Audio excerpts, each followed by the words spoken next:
Assalamualaikum warahmatullahi wabarakatuh. Alhamdulillah wassalatu wassalamu ala Rasulillah wa ala alihi wa sahbihi wa mawala amma ba'd. Teman-teman sekalian, alhamdulillah pada kesempatan kali ini kita masih bisa berjumpa kembali tentunya di PJJ khusus edisi Ramadan. Dan kali ini kita masih bersama di materi kelas Quran yang Pak Endang bawakan adalah Qissatul Quraniyah, yaitu kisah-kisah yang tertuang di dalam Al-Quran.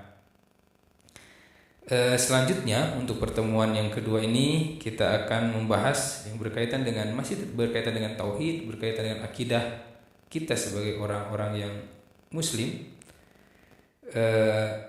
Tema kita kali ini yaitu diangkatnya Nabi Isa ke langit. Kisah ini salah satunya diabadikan oleh Allah Subhanahu wa taala yaitu di surat An-Nisa ayat 157 sampai 158. Untuk mengefektifkan waktu, mari kita langsung saja bacakan terjemah dari ayat tersebut, kemudian Bapak akan bacakan kisahnya secara lengkap. A'udzubillahi minasyaitonirrajim. Allah Subhanahu wa taala berfirman, dan karena ucapan mereka sesungguhnya kami telah membunuh Al-Masih Isa putra Maryam Rasulullah, padahal mereka tidak membunuhnya dan mereka tidak pula menyalibnya, tetapi yang mereka bunuh adalah orang yang diserupakan dengan Isa. Sesungguhnya mereka yang berselisih pendapat tentang pembunuhan Isa selalu dalam keraguan-raguan tentang yang dibunuh itu. Mereka benar-benar tidak tahu siapa sebenarnya yang dibunuh itu, melainkan mengikuti prasangka belaka.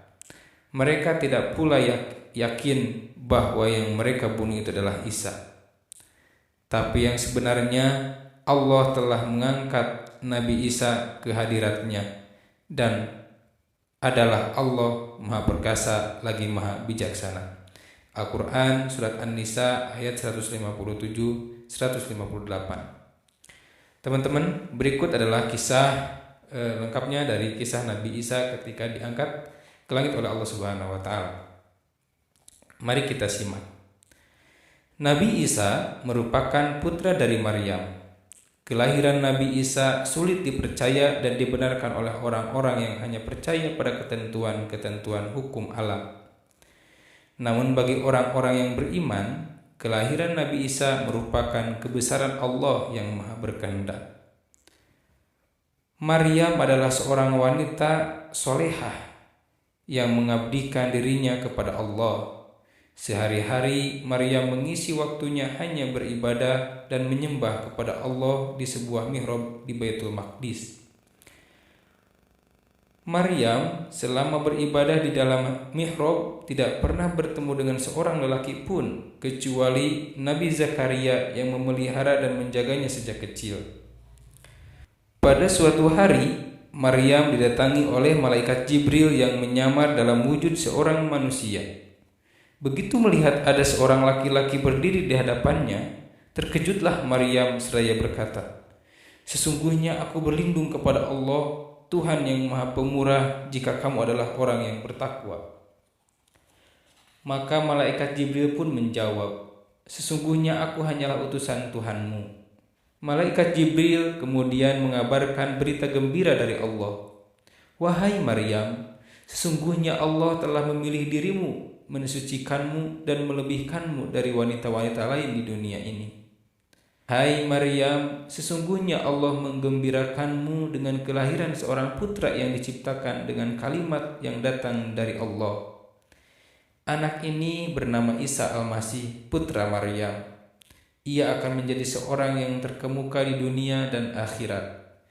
Ia dapat berbicara sejak dalam buayan, dan ketika dewasa ia akan termasuk di antara orang-orang yang soleh."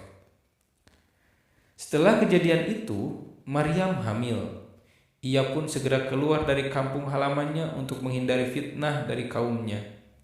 Sampai akhirnya di suatu tempat yang bernama Baitul Lahmi, Palestina, Maryam menyandarkan tubuh di sebuah pohon kurma dan lahirlah seorang anak yang bernama Isa. Setelah melahirkan, Allah berfirman kepada Maryam agar tidak menjelaskan apapun ketika bertemu dengan orang-orang. Bahkan ia juga diperintahkan agar meminta orang-orang itu berbicara langsung kepada anaknya saja. Ketika Maryam kembali ke kampung halaman, orang-orang melihatnya dengan perasaan sinis dan benci. Mereka merasa heran akan kejadian yang dialami oleh Maryam yang melahirkan anak tanpa suami. Orang-orang pun bertanya kepada Maryam untuk mengetahui siapa ayah dari anak itu. "Hai Maryam, sesungguhnya kami mengenalmu sebagai wanita baik-baik. Ayah dan ibumu bukanlah orang yang hina dan buruk. Mereka adalah orang-orang yang soleh lagi suci. Dari siapa engkau mewarisi sifat yang buruk ini?" Maryam pun membisu. Lalu dengan tenang ia menjawab, "Jika kalian ingin mengetahui apa yang sebenarnya terjadi, maka bertanyalah pada anakku ini." "Hai Maryam, bagaimana mungkin kami dapat berbicara dengan bayi yang masih merah ini? Apakah kami gila?" seru mereka. Tak lama kemudian, dengan izin Allah, bayi itu pun berbicara. "Sesungguhnya aku ini adalah hamba Allah. Dia memberiku Alkitab dan Dia menjadikanku seorang nabi. Dia juga menjadikan aku orang yang diberkati di mana saja aku berada. Dan Dia juga memerintahkan kepadaku untuk mendirikan sholat serta menunaikan zakat selama aku hidup, serta berbakti kepada ibuku, dan Dia tidak menjadikan aku orang yang sombong lagi celaka." Terkejutlah semua orang yang hadir menyaksikan kejadian itu. Mereka sadar bahwa bayi itu adalah suatu mukjizat dari Allah. Bayi Maryam bukanlah bayi biasa. Mereka pun kembali menerima Maryam sebagai wanita yang mulia dan suci. Isa anak Maryam dari hari ke hari tumbuh menjadi seorang pemuda yang gagah dan tampan. Di kalangan masyarakatnya, Isa selalu diterima karena memiliki perangai yang baik dan berbagai kelebihan dibandingkan pemuda-pemuda seusianya. Pada masa itu, keadaan moral dan akhlak masyarakat Israel cukup rusak. Mereka tidak taat lagi kepada Allah, sering melecehkan Nabi, dan mudah berubah-ubah pendiriannya. Jika ada kebaikan atau keuntungan, mereka berpihak kepada Nabi mereka. Tapi jika ada kesulitan atau yang merugikan dan keburukan, mereka berpaling dari Nabi mereka. Mereka telah tenggelam dalam kenikmatan dunia dan tamak terhadap harta. Bahkan mereka sudah tidak mempedulikan nasib fakir miskin, kemaksiatan merajalela di mana-mana. Kepada masyarakat seperti itulah Allah mengutus Isa sebagai seorang nabi untuk menunjuki mereka ke jalan yang benar dan lurus. Ketika berusia 30 tahun, Isa diangkat menjadi seorang nabi. Pengangkatan Isa menjadi nabi ketika ia pergi ke Bukit Zaitun. Di sana ia beribadah dengan khusyuknya. Ia memohon petunjuk, perlindungan, dan keselamatan dari Allah. Saat beribadah, tiba-tiba datang sebuah cahaya yang berkilauan dari langit. Kedatangan cahaya itu diikuti oleh kedatangan malaikat. Malaikat Jibril lalu menyampaikan wahyu Allah kepada Isa. Isa saat itu merasa yakin bahwa dirinya telah mendapatkan amanah yang berat dari Allah untuk memberikan pengarahan kepada kaumnya yang telah sesat. Isa kemudian kembali dari Bukit Zaitun. Resmilah ia menjadi seorang nabi dan rasul, lalu ia memberitahukan kepada seluruh Bani Israel tentang kenabiannya dan menyerukan ajakan untuk menyembah Allah. "Wahai kaumku, sesungguhnya aku adalah utusan Allah kepadamu, membenarkan kitab yang turun sebelumku, yaitu Taurat, dan memberi kabar gembira dengan datangnya seorang rasul sesudahku yang bernama Muhammad," seru Nabi Isa. Nabi Isa kembali meluruskan ajaran-ajaran Nabi terdahulu. Ia menuntun mereka ke jalan yang benar. Kepada mereka, Nabi Isa menyampaikan ajaran-ajarannya. Wahai kaumku, aku serukan kalian agar menyembah Allah, takut kepada Allah dan hari kiamat. Aku serukan pula untuk menjauhi kemaksiatan dan kedurhakaan, agar kalian mengasihi orang-orang miskin dan anak-anak yatim, dan agar kalian mengeluarkan zakat dari sebagian rezeki kalian. Ajaranku tidaklah jauh berbeda dengan ajaran yang telah disampaikan oleh Nabi Musa, seperti terdapat dalam kitab Taurat. Bahkan ajaranku tidak berbeda dengan nabi-nabi sebelum kalian, ajak Nabi Isa. Namun orang-orang Israel sama sekali tidak mau mendengarkan seruan dan ajakan. Mereka tetap menyembah selain Allah. Kemaksiatan tetap merajalela dan penindasan terhadap orang miskin tetap terjadi. Bahkan mereka enggan mengeluarkan zakat. Walaupun kaumnya masih berbuat demikian, Nabi Isa tetap melaksanakan tugasnya untuk mengajak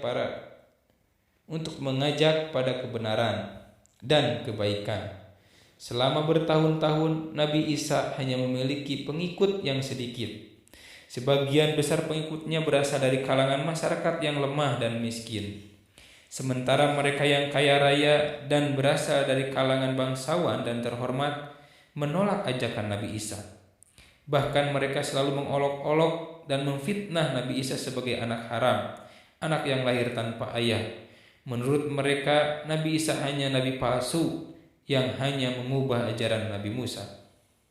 Pada suatu ketika, orang-orang kaya dan para bangsawan di kalangan mereka menantang Nabi Isa untuk memperlihatkan mukjizat seperti yang pernah dilakukan Nabi Musa.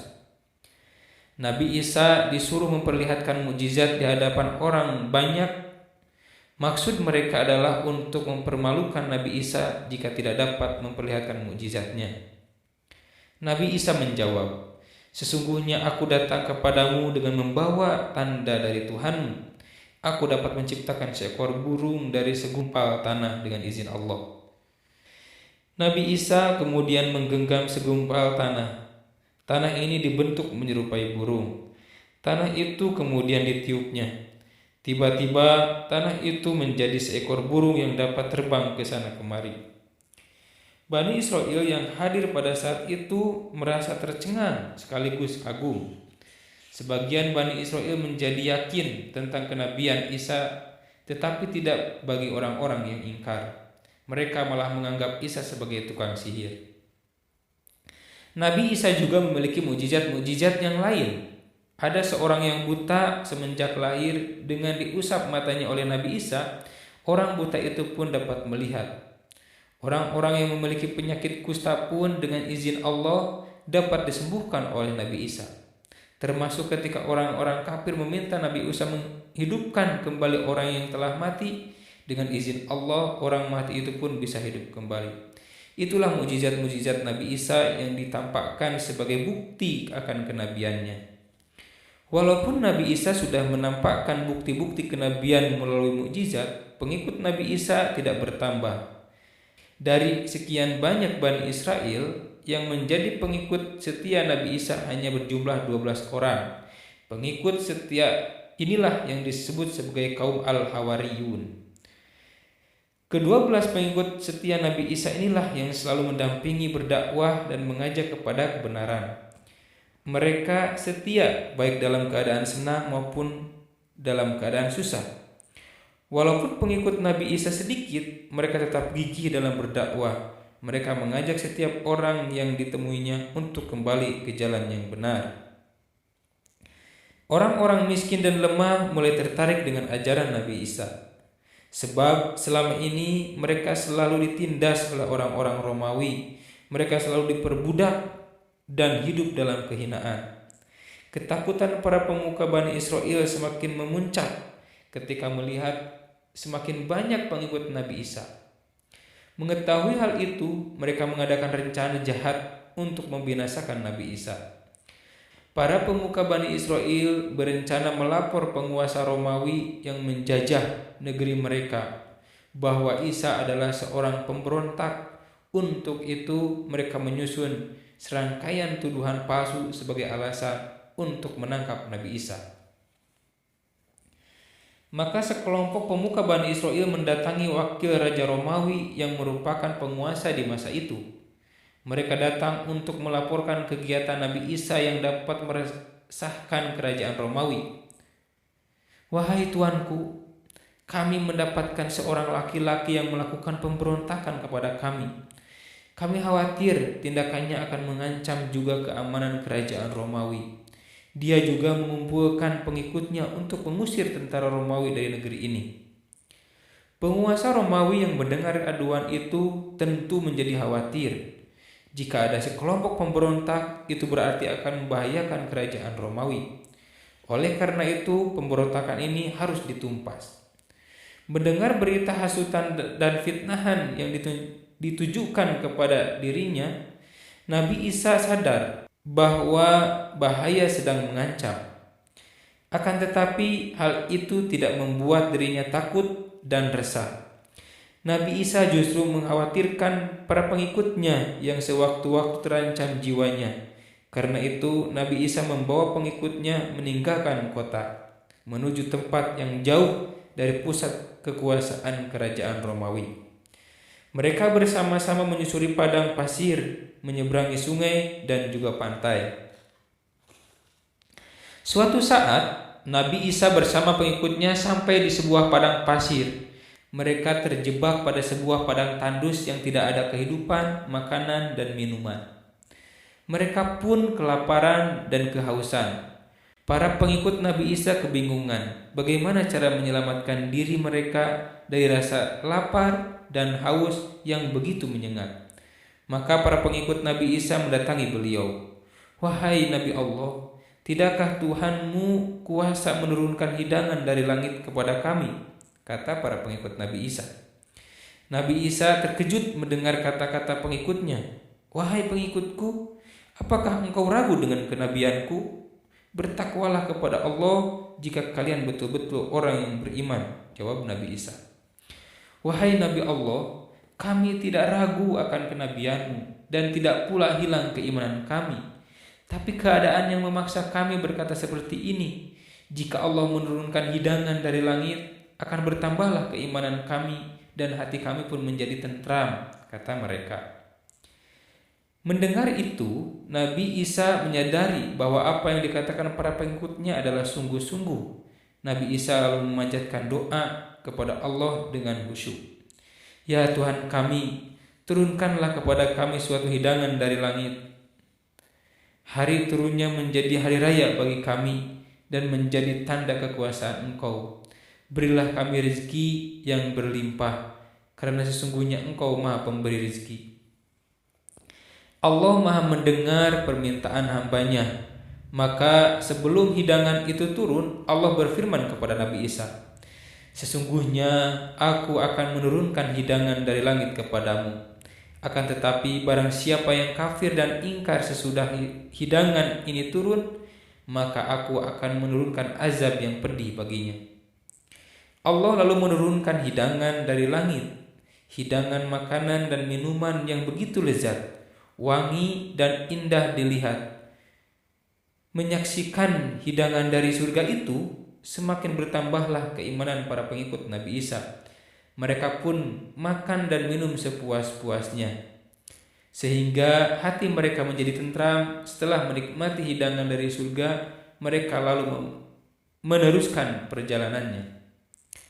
Pada suatu malam, para pemuka Bani Israel menyusun sebuah rencana untuk membinasakan Nabi Isa. Ketika mereka sedang menyusun rencana, datanglah seorang pemuda menemui mereka. Pemuda itu mereka kenal sebagai pengikut Nabi Isa yang bernama Yahuza. Yahuza sendiri adalah pengikut Nabi Isa yang sudah ingkar. Yahuza sengaja menemui para pemuka Bani Israel untuk memberitahukan di mana Nabi Isa bersama pengikutnya berada. Nabi Isa dan para pengikutnya sudah mengetahui rencana jahat mereka. Karena itu Nabi Isa bersama pengikutnya bersembunyi di suatu tempat. "Wahai pemuka-pemuka Bani Israel, aku dapat menunjukkan kepada kalian tempat persembunyian Isa dan pengikutnya, asal kalian mau memberikanku hadiah yang banyak dan mewah," ujar Yahuza. "Baik, Kami akan memberikan hadiah yang engkau mau jika engkau betul-betul dapat menunjukkan kepada kami persembunyian Isa, seru para pemuka Bani Israel. Para pemuka Bani Israel lalu mendatangi orang Romawi untuk meminta bantuan menangkap Nabi Isa beserta para pengikutnya. Lalu penguasa Romawi mengirimkan pasukan untuk segera menangkap Nabi Isa.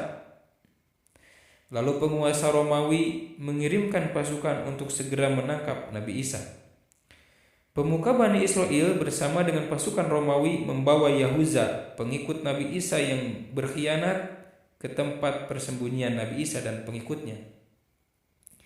Sesampainya di tempat persembunyian Nabi Isa, tempat itu segera dikepung oleh pasukan Romawi, dibantu oleh pemuka Bani Israel.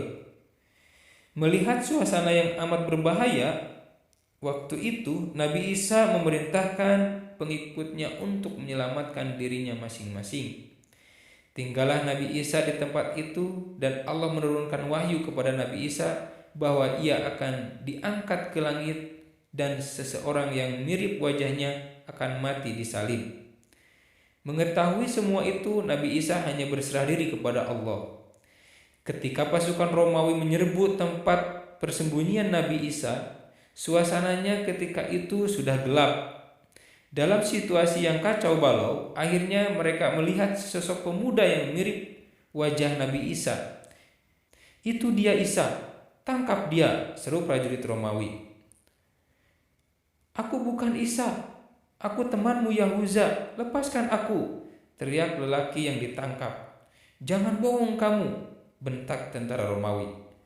"Bunuh Isa, salib Isa," seru para penentang ajaran Nabi Isa. Maka ditangkaplah lelaki yang sesungguhnya bukan Nabi Isa. Dengan kekuasaan Allah, wajah Yahuza menjadi mirip dengan wajah Nabi Isa. Kemudian tangan Yahuza diikat dan diarak ke tengah kota. Yahuza yang dikira Isa dibawa ke sebuah lapangan. Ia kemudian disalib, disaksikan oleh seluruh Bani Israel. Yahuza tidak sedikit pun diberi kesempatan untuk membela diri. Mereka percaya bahwa yang disalib itu adalah Nabi Isa. Nabi Isa sendiri pada saat penyerangan itu merasakan kantuk yang luar biasa dan tertidur lelap. Allah mengangkat tubuh Nabi Isa ke langit hingga tiba waktunya menjelang hari kiamat nanti akan diturunkan kembali untuk membuktikan kebenaran ajaran Islam. Sepeninggal Nabi Isa, para pengikutnya berpencar ke berbagai pelosok negeri untuk menyampaikan ajaran Nabi Isa. Selama bertahun-tahun mereka berdakwah secara sembunyi-sembunyi. Ini mereka lakukan agar tidak diketahui oleh para penguasa saat itu. Itulah teman-teman kisah Nabi Isa yang diangkat ke langit. Bapak sampaikan kisah ini merupakan sebuah dorongan agar kita senantiasa meyakini bahwa yang dikatakan, yang disalib itu adalah Nabi Isa, maka itu adalah kekeliruan yang sangat besar. Atau ketika kita ada yang mengucapkan atau memperingati hari wafatnya Isa Al-Masih, maka itu adalah kekeliruan pula. Maka kita jangan mempercayai itu. Kalau kita mempercayai apa yang dikatakan oleh kaum-kaum yang menganggap Yesus adalah Nabi Isa, kemudian kita mempercayainya, maka kita tak ubahnya menyerupai mereka.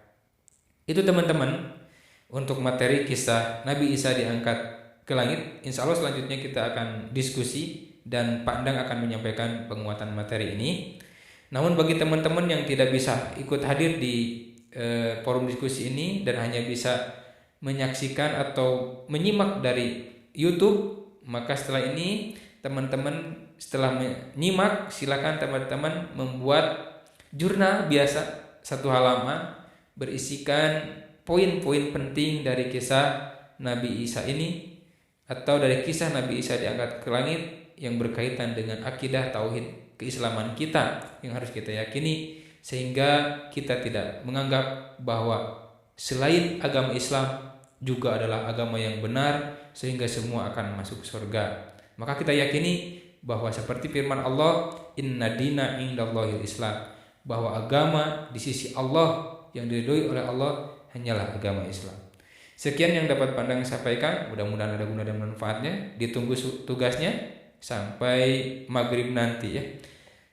Aqulu qouli hadza wa astaghfirullah li wa lakum. Wassalamualaikum warahmatullahi wabarakatuh.